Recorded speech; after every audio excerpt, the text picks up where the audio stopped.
અમદાવાદમાં સાહિત્યિક જગત માટે એક ગૌરવપૂર્ણ પ્રસંગ બની રહ્યો છે અને જેમાં યુવા લેખક મિથિલેશ ખાંડવાલા દ્વારા લિખિત Bansi the melody of eternal knowledge આ પુસ્તકનું ભવ્ય લોકાર્પણ કરવામાં આવ્યું।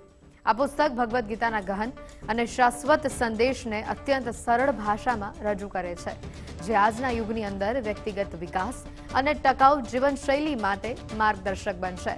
कार्यक्रम मुख्य अतिथि सोनलबेन, अमितभाई शाह, गीताबेन मांडविया, जीनलभाई आ सहितना अनेक महानुभाव उपस्थित रह्या हता। आ पुस्तक युवा पेढ़ी में आध्यात्मिकता और ज्ञाननी ज्योत जगाववामां निमित्त बनशे तेवी आशा व्यक्त करवामां आवी छे।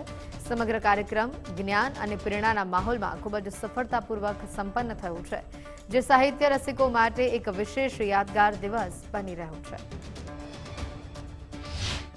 બુકનું નામ બંસી છે।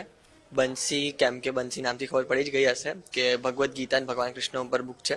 તો જે ભગવદ્ ગીતામાં અર્જુન અને કૃષ્ણ ભગવાન વચ્ચે જે બી કોન્વર્ઝેશન થયું એમાં જે 700 શ્લોકમાંથી ભગવદ્ ગીતા બની એમાં મેં મારા 64 શ્લોકા સિલેક્ટ કર્યા અને એની ઉપર મારું ઇન્ટરપ્રિટેશન લખ્યું, જેને હરેક એક રિયલ લાઈફ સ્ટોરી સાથે કનેક્ટ થયું, જેનાથી આજના ટાઈમ પર ભગવદ્ ગીતાનું રેલેવન્સ અને આજે બી એનું ઇમ્પોર્ટન્સ આપણને ખબર પડે। પર જે છે સોનલ મેમ કરીને એમને મને લોકડાઉન વખતે ઇન્સ્પાયર કર્યું કે એકેડેમિક્સ કે ભણવા સાથે આપણે, કેમ કે શી વોઝ અ સર્વરાઇટિસ્ટ કોન્વર્સ, ત્યારથી જર્ની ચાલુ થઈ। મેં એક પછી એક સિરીઝ જોઈ મહાભારતની અને ક્યુરિયોસિટીએ આજે એક બુકનું રૂપ લીધું। જ્યારે કોઈ યુવાન કલમ પકડે ત્યારે એક નવો ઇતિહાસ લખાય છે। સામાન્ય રીતે આપણે આજની નવી પેઢીને ઝેન જી કહીને બોલાવીએ છીએ, જે 24 કલાક હાઈટેક ગેજેટ્સ અને આધુનિક ટેકનોલોજી સાથે જોડાયેલી રહે છે।